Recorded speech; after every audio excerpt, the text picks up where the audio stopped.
मौजूद है, मतदान केंद्र पर ही मौजूद है। क्या कुछ अपडेट है, क्या कुछ माहौल है, क्या कुछ उत्साह मतदाताओं में देखने को मिल रहा है? दीपक।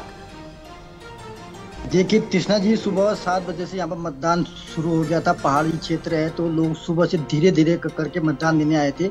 सुबह से महिलाओं की तादाद काफी काफी बड़ी दिख रही है। वो सुबह से यहाँ पर महिलाएं प्रथम दृष्टया यहाँ पर चुनाव देने आ रही हैं। दिन जैसे जैसे आगे बढ़ेगा वैसे वैसे पुरुषों की जो तादाद है वो भी बढ़ेगी। और अभी तक 10 बजे तक यहाँ पर अभी चुनाव जो है 15% के यहाँ पर आसपास यहाँ पर चुनाव यहाँ पर हो गया है।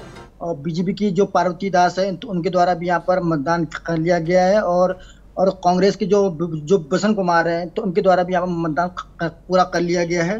पूरी तरह से यहाँ पर जो इस बार जो है जो बागेश्वर में चुनाव है भाजपा और कांग्रेस के बीच है और सीधी टक्कर दिख रही है। और लोग बढ़ चढ़ के इस मतदान करने के लिए अपने घरों से बाहर निकले हैं। और शाम तक लगता है कि बहुत अच्छी तादाद में लोग बाहर निकल के वोट यहाँ करेंगे।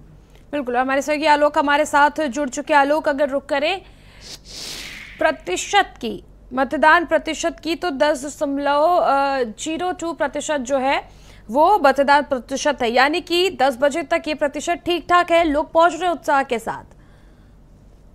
जी बिल्कुल, लोगों के भीतर भी काफी उत्साह है और काफी बड़ी तादाद में लोग वहां पर पहुंच रहे हैं। जैसे कि बागेश्वर से भी सर ने बताया कि सुबह 7 बजे से ही मतदान की प्रक्रिया जो है जारी है और लगातार लोग वहां पर पहुंच रहे हैं। तो 10% के आसपास यदि मतदान 10 बजे तक ही हो गया है तो ऐसा कहना गलत नहीं होगा कि 2 से 3 बजे तक सभी लोग मतदान बूथों पर पहुंच जाएंगे और 2 से 3 बजे तक मतदान की प्रक्रिया जो है वो संपन्न हो जाएगी, जिसके बाद वोटों की काउंटिंग होनी है। अब देखना वही है कि चुनाव में बाजी कौन सी पार्टी मारती है। हालांकि बेहद ही कड़ा मुकाबला इस वक्त नजर आ रहा है। कृष्णा,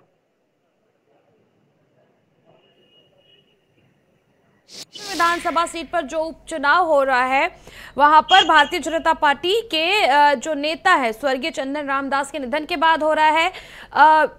उसके बाद से उनकी पत्नी वहां पर चुनावी मैदान में है। दीपक, सिंपैथी वोट कितना देखने को मिल सकता है? क्योंकि अक्सर ये कहा जाता है जिसकी सरकार होती है वही उपचुनाव में जीत दर्ज करता है, जीत हासिल करता है। कि कृष्णा, अभी तक जो बाई इलेक्शन हुए हैं उसमें सत्ता पक्ष को ही लाभ मिलता है अभी तक। लेकिन बागेश्वर उपचुनाव थोड़ा हटके है क्योंकि 2024 की रूपरेखा यहाँ से तय होनी है।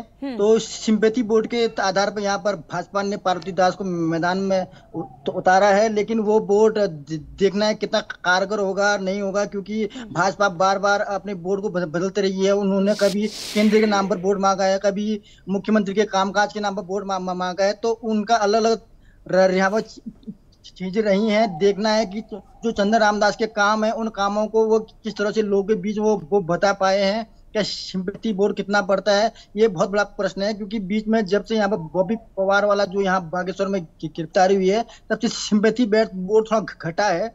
लेकिन विकास कार्यों पर लोग वोट करेंगे। लोग चाह रहे कि विकास पर वोट हो और इस सिंपैथी वोट पर कम हो परिवर्तन। क्योंकि बागेश्वर जो है वो एक क्रांति की भूमि रही है। यहाँ पर क्रांतियां हुई हैं। देखना इस बार क्या परिवर्तन होता है, क्योंकि ये जो भाजपा की जो सीट है यहाँ 17 साल से ये भाजपा के कब्जे में है। और कांग्रेस का यहाँ पिछले 17 साल से सूखा पड़ा है। क्या सूखा खत्म होगा? क्या भाजपा के पास ये सीट ये रहेगी?